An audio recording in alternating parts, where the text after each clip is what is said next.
함께 읽은 야고보서 말씀은 두 가지 수사학적인 질문을 우리에게 던집니다. 하나는 행함이 없는 믿음은 헛것이라는 겁니다. 행함이 없는 믿음은 헛된 믿음이다. 두 번째는 행함이 없는 믿음은 구원을 얻을 수 없다는 이야기입니다. 헛된 믿음, 구원을 얻을 수 없다는 것, 참 우리의 마음을 무겁게 합니다. 하나님을 믿는 믿음을 가지고 교회를 출입하는데 일평생을 신앙생활을 해왔는데 참된 믿음이 아니라 거짓 믿음, 흉내만 내는 믿음이라면 오늘 우리에게 적용될 수 있는 말씀인 겁니다. 이 말씀을 생각해 보면 그렇다면 우리가 구원을 믿음으로 얻는 것이 아니라 행함으로 얻는 것일까? 라고 생각해 볼 수도 있지만 결코 그렇지 않다는 것을 우리는 잘 알고 있습니다. 오늘 야고보가 우리에게 행함이 없는 믿음을 이야기한 이유는 믿음을 가졌다고 하면서 믿음대로 살지 않는 자들을 향한 경고의 메시지라 할 수 있습니다. 하나님의 말씀을 입으로 늘 되뇌이고 묵상하고 암송하고 그 말씀대로 살기 위해서 노력을 한다고는 하지만 그것으로만은 부족하다는 거죠. 내가 내 스스로의 삶을 통해서 신앙을 지켜내기 위해서 몸부림치는 건 매우 귀한 일입니다. 그런데 신앙에는 반드시 행함이 있어야 함을 오늘 야고보는 강조하고 있습니다. 왜 그렇습니까? 야고보서 2장 19절 말씀 보게 되면 내가 하나님은 한 분이신 줄을 믿느냐 잘하는도다 귀신들도 믿고 떠느니라라고 말합니다. 하나님이 한 분이란 사실 누가 안다고 그랬습니까? 귀신들도 믿고 떠든다고 말하고 있어요. 귀신들은 어찌 보면 하나님의 형상을 닮은 사람보다 더 많은 것을 압니다. 사람은 한 치 앞을 내다볼 수 없습니다.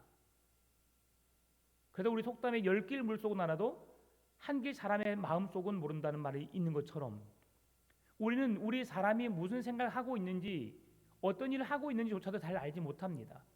그러나 사단 마귀는 귀신은 그 모든 것을 꿰뚫어 봅니다. 그 예를 보게 되면 여러분 우리 생활 속에 많이 있잖아요. 신내림을 당한 무당들 점을 치러 가는 사람에게 어떻게 그렇게 신통하게 그 이야기를 할까요? 어떻게 우리 아버지, 할머니, 할아버지의 목소리를 내서 그 사람이 남자든 여자든 상관하지 않고 그 사람의 목소리를 낼 수 있는 이유가 무엇일까요? 그 사람이 성우여서? 그렇지 않습니다. 귀신은 그런 능력을 가지고 있는 거죠. 귀신은 하나님이 어떤 분이신지를 우리보다 더 잘 압니다. 그런데 하나님이 한 분이신 줄 알고 하나님이 온 세상을 창조하신 전능하신 하나님이라는 사실을 알지만 귀신은 그 하나님을 믿지 않는다는 거죠. 그것이 우리와 다른 모습입니다.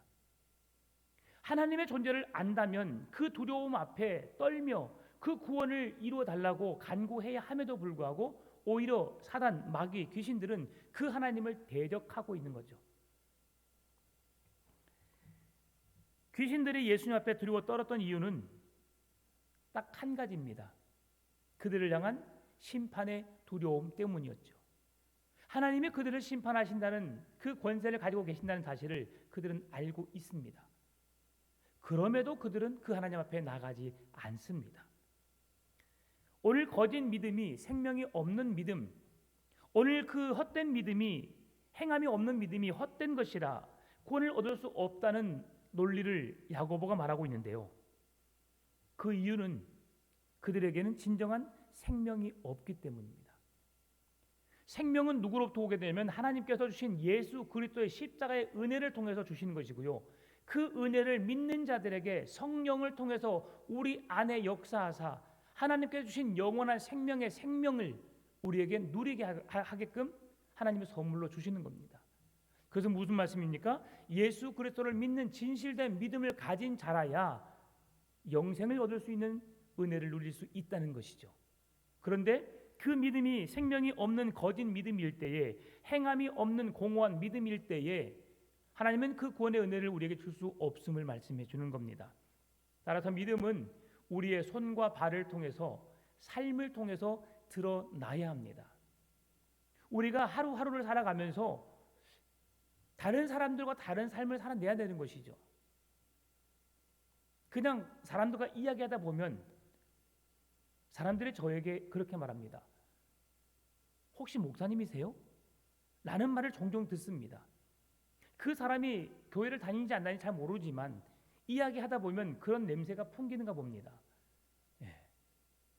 그럴 때만요, 제가 화가 나거나 또한 그런 어떤 상황에 있을 때는 똑같이 그렇게 화를 내거나 그렇게 내 자신에게도 그런 모습이 나타나지 않을 때가 있지만, 그러나 대부분의 삶을 통해서는 그렇게 살려 노력을 합니다.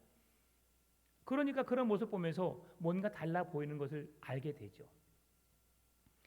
예수님을 믿는 사람들은 우리의 말과 행동에 있어서 뭔가 달라야 합니다. 그래서 하나님이 말씀하신 대로 하나님을 사랑하고 내 이웃을 내 몸처럼 사랑하는 말씀이 우리의 삶을 통해 나타나야 한다는 것이죠. 억지로라도 그렇게 흉내라도 낼 수 있도록 우리가 노력을 해야 합니다. 그러면 그 삶이 우리에게 익숙한 습관이 될 수 있는 거거든요. 우리가 흔히 잘 하는 말이 있습니다. 작심삼일. 뭔가를 내가 하지 않았기 때문에, 내가 계속 끊임없이 노력하지 않았기 때문에 성공을 이루지 못했다는 사실을 알면서, 그럼에도 늘 우리가 작심삼일로 끝나는 우리의 인생을 보게 되는데요, 작심삼일을 3번 계속 반복해서 하게 되면 그것이 습관이 되어진다고 합니다. 한 번 하고 끝나는 것이 아니라 또다시 결심하고 또다시 이루기 위해서 노력하고 또 안 되면 또다시 하고 또다시 하게 반복적으로 하게 되면 나도 모르게 그것이 내 삶에 익숙하게 습관이 된다는 사실이죠. 사랑의 말을 하지 않고 있습니까? 사랑의 말을 하려고 노력해 보십시오. 오늘도 한 사람 한 사람 모여서 이야기를 하는데 우리가 긍정적인 말을 하고 있는가 아니면 부정적인 말을 하고 있는가? 지금 내가 잘못하고 있구나. 부정적인 말이 아닌 긍정적인 말을 해야겠다. 그리고 또 긍정적인 말을 하는데 다른 옆에 사람이 또 부정적인 말을 하게 되면 또다시 내가 부정적인 말을 하고 있어요. 안 돼. 다시 한번 작심하시고 결심하시고 또 긍정적인 말을 해보십시오. 계속 하다 보면 나중에 습관이 됩니다. 제가 늘 말씀을 드리니까 자랑처럼 느낄지 모르겠지만 사람들이 그렇습니다. 목회자들끼리 이야기를 하더라도 제가 의도적으로 한 건 아니지만 제가 어려서부터 그렇게 하려고 노력해 왔던 것이 저의 삶 속에 배어서 그렇습니다. 누구에게 아부하려고 하는 것이 아니라 많은 목사님들이 이야기하다가 제가 이야기를 하면 사람들이 그렇게 말을 합니다. 역시 오 목사님의 말이 맞아 라고 말합니다. 제가 뭔가를 가르치려고 하지도 않고요, 그냥 그렇게 저의 안에 있는 마음에 있는 생각들, 그렇게 행동해야 된다는 사실을 제가 입으로 뱉었을 뿐인데 그분들은 늘 오 목사님만 오면 우리에게 긍정적인 에너지가 넘쳐라고 말하는 것을 종종 듣게 됩니다. 여러분, 우리의 삶이 그래야 합니다. 야고보는 믿음과 사랑을 밀접하게 연관지어 말씀하고 있는데요, 오늘 본문의 14절 말씀입니다. 내 형제들아, 만일 사람이 믿음이 있노라 하고 행함이 없으면 무슨 유익이 있으리요? 그 믿음이 능히 자기를 구원하겠느냐? 야고보가 가르치는 신앙은 추상적이지 않습니다. 매우 구체적이고 확고합니다. 믿음이 있다고 하면서 행함이 없다면 그것이 무슨 유익이 있겠느냐라고 직설적으로 말을 합니다. 예수님께서 이 땅에 오신다고 약속해놓고 약속을 지키지 않았더라면 어떻게 됐을까요? 하나님이 우리들을 사랑하신다고 하셔서 독생자 예수 그리스도를 통해서 십자가의 구원을 이루시겠다고 말씀하셨는데 그 사랑을 이루지 않았으면 어떻게 됐을까요? 그 말씀에 대한 신뢰가 없었다면 우리는 그 하나님을 믿을 수 없는 것이죠. 그런데 하나님은 한 번도 우리를 실망시키지 않으셨습니다. 한 번도 우리에게 행하시겠다 하신 약속을 이루지 않으신 적이 없으십니다. 오히려 더 값진 사랑을, 우리가 생각지도 못했던 그 놀라운 사랑을 부어주신 분이 하나님 아버지의 사랑이시죠. 독생자 예수 그리스도까지 우리에게 죽기까지 사랑해 주셨고 그의 생명을 죽임으로 인하여서 우리에게 대한 자기의 사랑을 확증해 주셨던 것이 하나님 아버지 사랑이셨습니다. 오늘 너희들도 이와 같이 하라고 주님들 말씀하셨는데 오늘 우리의 삶은 얼마나 주님을 닮아가고 있는지요. 주님이 우리를 사랑했던 것처럼, 주님이 우리를 긍휼히 여기셨던 것처럼, 주님이 우리를 불쌍히 여기시고 우리를 구원해내셨던 것처럼 한없이 70번씩 7번씩 용서했던 그 주님의 마음을 내가 본받고 있는가를 한번 생각해 보셨으면 좋겠습니다. 야고보는 믿음 자체를 문제 삼지는 않고 있습니다. 왜냐하면 믿음이 있다는 것은 자기 자신에게 또한 타인에게 그 믿음을 보여야 할 확실한 이유가 있기 때문이죠. 성도로서 믿음의 결과는 무엇입니까? 예수 그리스도를 믿는 믿음의 구원입니다. 우리가 믿음을 갖는다라고 하는 것은 무엇을 말하냐면 그냥 믿어지지 않는데, 눈에 보이지 않는데, 내가 확신이 없는데 내가 믿어야겠다, 믿어주겠다라는 믿음의 약속이 아닙니다. 우리가 눈으로 보지 않았지만 2000년 전에 이루어진 일들이지만 그 일이 나를 위한 일이요, 내가 보지 못했다 할지라도 하나님은, 말씀하신 하나님은 신실하신 하나님이시고 그 약속을 지키시는 하나님이시고 한 번도 우리가 실망시키지 않으신 하나님께서 독생자 예수 그리스도 통해서 구원을 주신다는 그 믿음, 오늘 우리는 그 믿음을 갖는 겁니다. 맹목적인 믿음이 아니죠. 그냥 믿어준다는 믿음이 아닙니다. 확실한 믿음을 가져야 합니다. 나를 향한, 나를 사랑하셔서 내게 베푸신 은혜요, 구원의 놀라운 증거란 사실을 믿음으로 우리가 구원을 얻어내는 겁니다. 따라서 오늘 우리가 이 구원의 확신을 갖는다는 건 무엇을 의미하느냐? 여러분, 봄에 씨앗을 뿌립니다. 그런 농부가 어떤 확신을 갖습니까? 씨를 뿌리면 당연히 싹이 나고, 싹이 나면 잎이 나고 줄기가 생겨서 나중에 결론적으로 열매를 맺는다는 것을 압니다. 그런데 우리에게 있어서 열매 맺지 못하는 경우도 있었지요. 과일 나무를 심었는데 과일에 열매가 맺히지 않는 나무도 있습니다. 성경에서 그런 예가 있었지요. 무화과 나무, 예수님께서 무화과 나무를 보시고 무화과 나무가 열매 맺지 못함을 보고 저주하셨는데요, 시기적으로 보게 되면 사실 그 무화과 나무가 열매 맺을 시기가 아닙니다. 그런데요, 열매를 맺지 못했다고 하는 건 무슨 말씀입니까? 그 시기가 아직 열매가 익을 수 있는 시기는 아니었지만 그 무화과에 꽃이 피고 그 열매가 맺혀지기 위한 작은 봉우라도 올라와야 되는데 전혀 없었기 때문에 주님은 그 나무를 저주하신 것이죠. 이처럼 우리의 믿음 속에 나무에 열매가 없으면 그 나무가 아무런 의미가 없는 것처럼, 오히려 땔감으로 떼는 것밖에 유익하지 않은 것처럼, 오늘 우리의 삶에 아름다운 신앙의 열매가 행함으로 나타나지 않으면 주님은 그 믿음이 온전한 믿음이 아니라는 것을 말해주고 있는 것이죠. 야고보서 2장 15절 16절 말씀 보게 되면, 만일 형제나 자매가 헐벗고 일용할 양식이 없는데 너희 중에 누구든지 그에게 이르되 평안히 가라, 덥게 하라, 배부르게 하라 하며 그 몸에 쓸 것을 주지 아니하면 무슨 유익이 있으리요? 라고 말씀합니다. 남을 도울 여력이 없는 성도가 다른 사람을 도우라는 것은 매우 어려운 일입니다. 내가 살아가기도 힘든데 어떻게 남을 도울 수 있습니까? 그런데 오늘 성경은 남을 도울 수 있는 여력이 있는 사람에게 하는 겁니다. 남을 도울 수 있는 충분한 여력이 있음에도 불구하고 돕지 않는 것을 말하는 것이죠.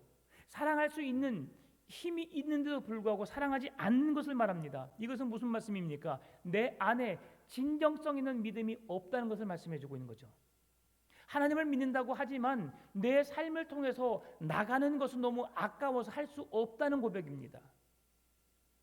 여러분, 아까우면 왜 행하겠습니까? 하나님이 독생자 외아들을 우리에게 내어주시는데 아까워서 어떻게 그 생명을 내어주셨겠습니까? 이것이 하나님 아버지의 놀라우신 사랑이십니다. 오늘 우리는 내 것이 아닌데도 내 것인 것으로 착각하며 살아갑니다. 지금 여러분에게 주어진 모든 것은 여러분의 생명이 다 하면 그것은 여러분의 것이 될 수 없습니다. 본질적으로 하나님이 여러분에게 주신 것이요, 하나님의 영광을 위해서 여러분의 필요를 따라서 사용하도록 주님께서 주신 것인데, 특별히 주님은 오늘 본문의 말씀처럼 너희 중에 형제나 자매가 헐벗고 일용할 양식이 없는데 너희들이 도울 여력이 있음에도 불구하고 지나치게 되면 이를 책망하는 것이죠. 이러한 것이 바로 행함이 없는 믿음임을 우리에게 말씀해 주고 있는 것입니다. 유대인들의 전형적인 문화 인사가 뭐냐면 샬롬입니다. 샬롬. 평안하십니까? 라는 인사입니다. 우리 어르신들이 예전에 우리나라도 그런 인사를 했었죠. 잠을 자고 일어나면 편히 주무셨습니까? 식사는 하셨습니까? 진지는 드셨습니까? 이게 무슨 일입니까? 그 당시의 인사로서 밤새 안녕하셨습니까? 라고 묻는 것은 무슨 일 일어나지 않고 건강한 모습으로 뵙는 모습에 대한 고마움의 마음으로 그렇게 인사를 드리는 것이고요. 식사도 제대로 하지 못하는 그때에 식사라도 진지라도 드셨습니까? 라고 하는 말씀은 그만큼 그 가정이 어렵고 힘들지만 그렇게 먹고 살 수 있는 형편이 되십니까? 그렇게 드셨습니까? 라는 것을 인사치레로 했던 것을 우리는 잘 압니다. 그런데 그렇게 인사를 했어요. 그런데 여러분은 어떻게 대답했어요? 식사하셨습니까? 그러면 어떻게 해요? 밥을 쫄쫄 굶어서도 네 먹었습니다. 그렇게 말하죠. 왜 그렇습니까? 남에게 신뢰지지 않게 하기 위해서. 그래서 솔직해질 필요가 있습니다. 좀 이렇게 그때는 좀 약간 뭐라고 해야 될까요? 단어가 갑자기 생각나네요. 그냥 예 사주시려고요. 좀 뻔뻔하게 이야기할 수도 있어야 되지 않겠습니까? 그냥 내가 얻어먹으려고 하는 것이 아니라 한번 정말 그 사람이 그런 진정한 마음이 있는지를 한번 확인해 보는 것도 좋은 일입니다. 그래서 얻어먹은 것으로 끝나는 것이 아니라 우리가 또한 사줄 수 있잖아요. 여러 개 있으니까. 근데 성경에서 말씀하는 것은 무슨 말씀입니까? 내가 사주어서 뭔가 나에게 다시 되갚을 수 있는 사람에게 주는 것은 내가 다시 받게 되면 그 상을 내가 이미 받았다라고 말씀하는 거죠.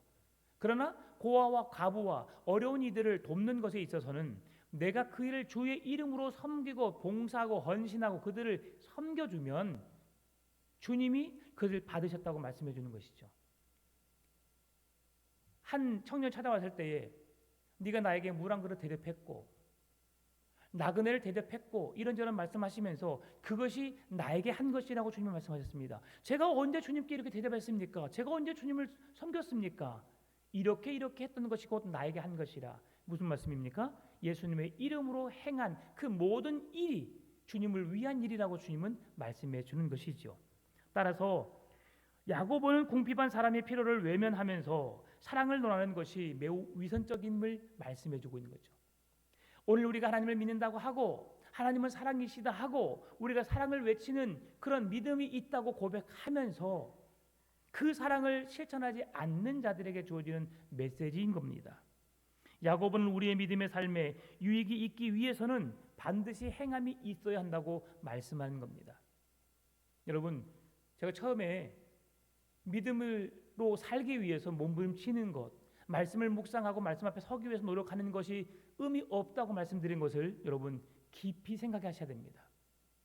왜 의미가 없을까? 그렇게 하는 삶이 자체가 의미가 없는 것이 아니라 우리는 그렇게 노력하고 그렇게 헌신하고 그렇게 힘쓰므로 우리의 믿음을 확고히 하는 건데요. 그렇게 하는 것에 있어서 무엇이 없으니까 문제라는 거예요? 행함이 없기 때문에 그런 거죠. 배고파 굶주린 자가 있습니다. 어떻게 해야 될까요? 내가 도울 수 있으면 돕는 겁니다. 돕지 못하면 돕는 사람을 붙여줄 수도 있고요. 아니면 돕는 사람을 보내주시라고 기도할 수도 있는 겁니다. 우리가 꼭 100% 돕는다고 다 해결되는 게 아닙니다. 여러분 도와야 할 사람이 얼마나 많을까요? 이 세상에 우리의 손이 필요한 사람이 너무나 많습니다. 저는 가끔은 TV를 보다가 기아대책, 굿네이버스 해가지고 무슨 방송 나오잖아요. 또 특히 유튜브를 보게 되면 꼭 그 방송에 거의 나옵니다. 그럼 제가 5초만 듣고 건너뛰기를 합니다. 다 도울 수 없어요. 여러분 11월에 우리 단일 기도하잖아요. 20일 동안 19일 동안 그 어려운 사람들 다 우리가 드러나게 되잖아요. 여러분 그분들을 다 도와야 됩니다. 도움이 필요해서 그렇게 우리에게 소개한 거거든요. 근데 여러분 우리가 마음에 감동이 있으면 도움이 되는 거예요. 어떤 한 여자 성도님이 우리 교회 성도가 아닌데 우리 교회에 어떤 목사님이 오셔서 헌신 예배를 인도하시는데 그 말씀에 은혜가 되는가 봐요. 그리고 그 교회가 약하고 연약하다는 것을 보고 저에게 전화가 왔어요. 목사님, 제가 돕고 싶은 마음이 있습니다. 그래서 그분은 너무 잘 돕기 때문에 제가 그냥 그만하셔도 될 것 같습니다라고 했어요. 그런데 아니요, 제가 하나님께서 딱 필요한 만큼을 좀 주셔가지고 제가 정말 섬기고 싶어요. 상처받을까 봐 그러면 하십시오라고 해서 그 목사님께 연락드려서 계좌를 드렸더니 아주 큰 금액을 보내셨어요. 그분도 남편에게 용돈을 받아 쓰신 분인데 주님의 마음으로 이렇게 헌신하신 것이죠. 오늘 여러분에게 이렇게 많은 금액을 헌금하라는 말씀이 아닙니다. 내가 주님의 마음으로 섬길 수 있는 마음이 있는 것, 고아와 가부를 돌아볼 수 있는 것, 이것이 우리가 사랑을 실천하는 것이죠. 그래서 우리 교회가 해야 할 일입니다. 어제 우리 남전도의 구국기도회를 통해서 기도하면서 우리 장로님이 그렇게 기도하시더라고요. 우리 교회가 재정의 20%를 선교하고 구제했으면 좋겠습니다 라고 말씀하시더라고요.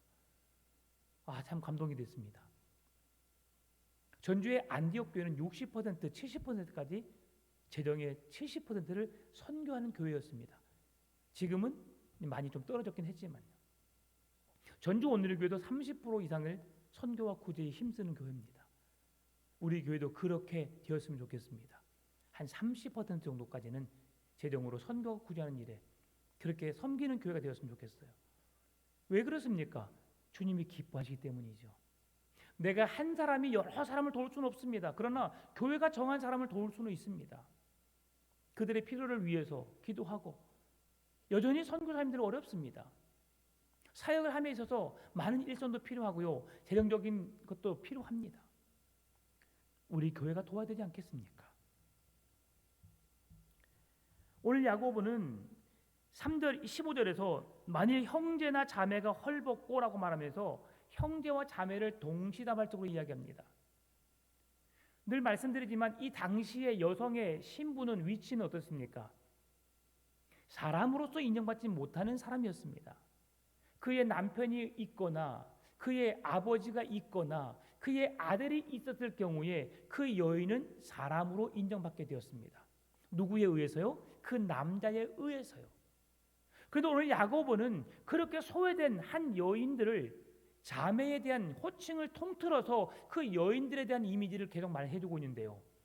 우리가 도움을 주고 사랑을 베풀고 믿음으로 행하여서 그들을 필요를 채울 수 있는 자가 누구냐? 형제만이 아니라 자매, 이 세상에 살고 있는 모든 남자, 여자를 통틀어서 이야기하고 있다는 것이죠. 이것이 지금 야고보가 행함에 있는 믿음이 온전한 믿음이라고 말씀하면서 어떻게 실천되어야 함을 우리에게 말씀해주고 있는데요. 어떤 특정한 사람에게만이 아니라 누구에게든지라고 하는 겁니다. 여러분, 구약의 구원이 이스라엘 백성들에게 제한된 구원이라고 우리는 생각해 왔었습니다. 저도 그렇게 얼마 전까지는 그렇게 설교해 왔었고요. 그런데 여러분, 구약의 율법, 할례를 받은 자에게나 할례를 받지 않는 자에게 누구든지 하나님의 거룩한 백성이 되기 위해서 할례를 받으면 이스라엘 백성이 아니더라도 이방 민족이라도 여호와의 구원의 은혜를 입을 수 있는 것이 구약의 성경의 말씀의 의미였습니다. 이스라엘 백성들만 구원받는 것이 아니라 그 무리 속에 함께 있어서 6월절의 어린 양의 그런 재앙이 있었을 때에 그 집에 들어가서 6월절의 어린 양의 피를 받는 그 집에 들어간 자들은 누구든지 넘어가는 은혜를 입게 되었던 것이죠. 이것이 구약이나 신약이나 동일한 은혜임을 우리에게 말씀해 주는 겁니다. 누구든지 예수 그리스도를 믿으면 구원을 받게 되는 은혜가 있는 것이죠. 15절에서 헐벗다라는 단어는 옷을 아무것도 입지 않았거나 아니면 제대로 입을 형편이 되지 못하는 것을 말씀합니다. 일용할 양식이라는 표현에서도 마찬가지입니다. 먹을 것과 입을 것에 대해서 매우 궁핍한 상황임을 우리에게 말씀해 주는 겁니다. 따라서 믿음이 있다고 하는 사람들이 말로만 도와주는 것처럼 행동하는 어리석은 자가 아니라 작은 것이라 할지라도 진심으로 도울 수 있는 자가 진정한 이웃이요 진정한 믿음이 있는 사람임을 계속해서 말씀해 주고 있는 겁니다. 배가 고파합니다. 이 밥은 먹었어? 물었습니다. 아직 안 먹었어. 그러면 여러분 그냥 지나치지 마십시오. 그래? 어디 가세? 밥이라도 먹세 하면서 여러분 밥을 먹이십시오. 이것이 진정한 사랑입니다. 너무 힘이 듭니다. 너무 괴롭습니다. 그러면 좀 쉴 수 있도록 그를 병원에 가서 물리치료를 받게 하든지 아니면 좀 집에서 쉴 수 있도록 그렇게 그를 돌려보내든지. 한겨울인데 옷을 너무 춥게 입고 왔어요. 어떻게 해야 됩니까? 겉옷을 벗어줘야 되죠. 나는 집에 가면 옷이 있으니까. 그런데 여러분 사람들이 잘 받지 않더라고요. 저도 옷을 샀는데 며칠 되지 않았는데 어떤 사람이 그렇게 좀 추운 옷으로 왔어요. 제가 정말 거룩한 척 한번 해봤습니다.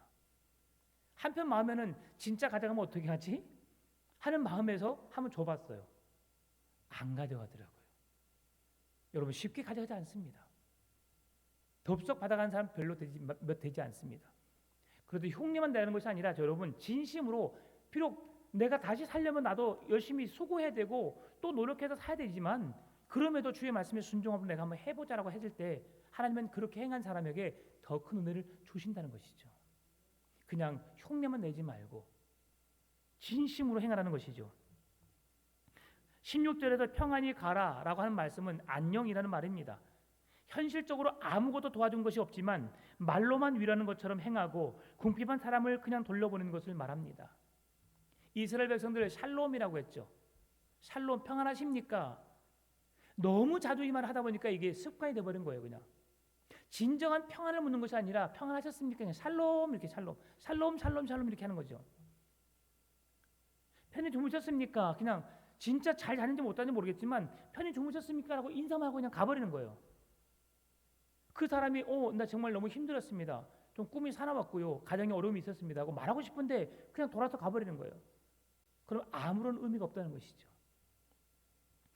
고린도전서 13장 1절 2절 3절 말씀합니다. 내가 사람의 방언과 천사의 말을 할지라도 사랑이 없으면 소리나는 구리와 울리는 꽹과리가 되고 내가 예언하는 능력이 있어 모든 비밀과 모든 지식을 알고 또 산을 옮길 만한 모든 믿음이 있을지라도 사랑이 없으면 내가 아무것도 아니요 내가 내게 있는 모든 것으로 구제하고 또 내 몸을 불사르게 내줄지라도 사랑이 없으면 내게 아무 유익이 없느니라고 말합니다. 여러분 3절 한번 다시 한번 볼까요? 3절 내가 내게 있는 모든 것으로 구제하고 또 내 몸을 불사르게 내줄지라도 많은 걸 헌신하고 섬기고 그렇게 열심히 살아왔음에도 불구하고 뭐가 없으면? 사랑이 없으면. 그래서 여러분 사랑으로 행해야 됩니다. 하나님께 여러분 헌금하실 때 헌금 드리기 아까우시죠? 한 달에 수입이 10만 원입니다. 그럼 얼마 드리면 돼요? 11조? 만 원 드리면 됩니다. 만 원 정도 드릴 수 있죠? 100만 원 벌었습니다. 얼마 드려야 돼요? 10만 원. 10만 원 정도야 내가 한번 밥 한 번 안 사면 되니까. 1000만 원 수입이 있습니다. 얼마 드려야 돼요?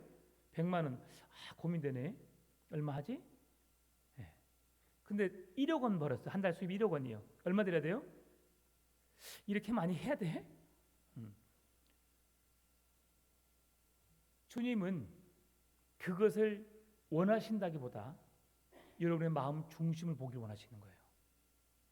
이 모든 것이 하나님의 것인데 하나님의 것을 내게 주신 것에 한 달에 내가 1억을 벌 수 있도록 내가 한 달에 10억을 벌 수 있는 은혜를 주신 하나님께 내가 1억을 드린 것이 아깝다면 하나님은 더 이상 내게 더 큰 걸 주지 않습니다. 이건 우리가 지금 현실적으로 느끼지 못하죠. 하나님은 물질적인 부분만이 아닙니다. 여러분 하나님은 한순간에도 쓸어가시는 분이세요. 그런 하나님이 복 주시길 원하신다면 한순간에도 여러분 복을 주시는 분이십니다. 오늘 우리가 하루의 삶 수많은 사건과 사고 속에서 우리가 생명을 보존하고 오늘도 살아 있어서 예배할 수 있다는 것 하나님이 우리의 생명을 보존해 주셨기 때문이에요. 오늘 우리와 함께 해주셨기 때문입니다. 제가 얼마 전에 가슴이 좀 아팠어요. 가슴이 한 달 동안 내내 아팠습니다. 통증이 있었어요. 그래서 심장에 문제가 있구나 생각을 하고 병원에 갔더니 이건 병원에 가면 혈관이 막혀서 그런 거니까 바로 시술을 하시라고 하시더라고요. 그래서 바로 가려다가 이제 전대병원을 들어가서 제가 한 달, 두 달 동안 치료를 해봤어요. 그런데 그 심장에 관련된 의사가 하신 말씀이 심장에 문제가 없는데요? 혈관이 막히지도 않았습니다고 말씀하시더라고요. 그 말을 듣고 나니까 통증이 사라졌어요. 참 희한하죠. 이제 역류성 식도염인지 모르겠습니다. 밥을 먹고 나면 좀 이렇게 통증이 올라오더라고요. 그래서 심장의 질환이 역류성 식도염과 같은 증상이구나라는 말을 들어봤기 때문에 혹시 그렇지 않을까 하는 생각해서 그 치료를 한번 더 받아보려고 하는데요. 이렇게 통증이 있었을 때에 제 마음속에 어떤 마음이 있었을까요? 나는 이제 심근경색, 혈관이 막혀서 곧 뇌출혈로 쓰러질 수도 있겠구나. 한 달 동안 그런 생각을 여러 번 해봤습니다. 조그만 통증이 계속 그냥 아무 이유 없이 통증이 계속 되는 거예요. 막 아파하고 가슴이 조여오고 막 그런 통증이 있었어요. 이러다가 나 죽겠구나라는 생각을 몇 번 해봤습니다. 그런데 자유함을 누릴 수 있는 건 뭐냐면 내가 죽게 하는 것도 하나님의 뜻이요. 살게 하신 것도 하나님의 뜻이구나. 내가 생명이 붙어 있는 동안에 하나님을 위해서 내가 일하라고 부르셨으니까 그 일을 위해서 내가 열심히 살아가자. 그러면 주님의 때에 주님이 부르시겠다는 생각을 해보니까 두렵지 않더라고요. 여러분, 하나님의 것을 하나님의 것으로 인정할 수 있는 믿음, 눈에 보이는 것이 다가 아니라는 사실 여러분 아시고 그렇게 믿음으로 서가시기를 바랍니다. 믿음은 우리의 눈에 보이지 않습니다. 그러나 행함은 눈에 보입니다. 그렇게 하나님을 믿는 성도는 보이지 않는 믿음을 보이는 행동으로 드러내야 하는 것이죠. 요한일서 3장 17절 말씀 보면 누가 이 세상의 재물을 가지고 형제의 궁핍함을 보고도 도와줄 마음을 닫으면 하나님의 사랑이 어찌 그 속에 거하겠느냐. 내게 물질을 많이 쌓아놔서가 아닙니다. 참 그런 말씀을 들으면 감사한 분들이 계세요. 우리 노예 한 목사님이 계시는데 나주에 계시는 아주 작은 교회 목사님이세요. 근데 뭔가를 하려고 200만을 모아놨어요. 근데 갑자기 누가 찾아오더란 거죠. 찾아오진 않았어요. 그냥 옆에서 신학교 다니는 학생이 자기 교회 성도 중에 한 명이 있으니까 그냥 물어봤어요. 목사님이 어이 누구야? 학비 준비했어? 그랬더니 형편이 어려우니까 아니요 그런 거예요. 근데 그 목사님이 사례비도 거의 뭐 한 몇십만 원밖에 못 받는 그 형편에 200만 원 엄청 어렵게 모으신 거예요. 근데 그 목사님이 텁썩 주시더란 거예요. 학비 내.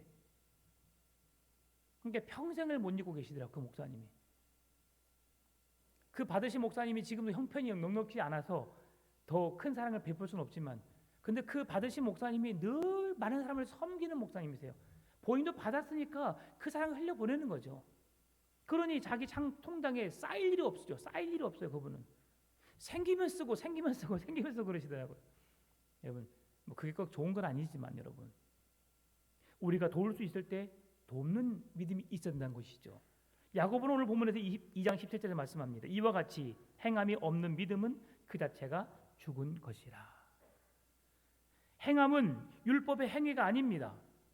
궁핍한 사람을 돌보는 것, 차별하여 대하지 않는 것, 겸손한 것, 말하기를 더디하는 것, 이 모든 것을 사랑으로 행하는 것을 말합니다. 돕는 것은 여러분 세상 사람 더 잘 돕습니다.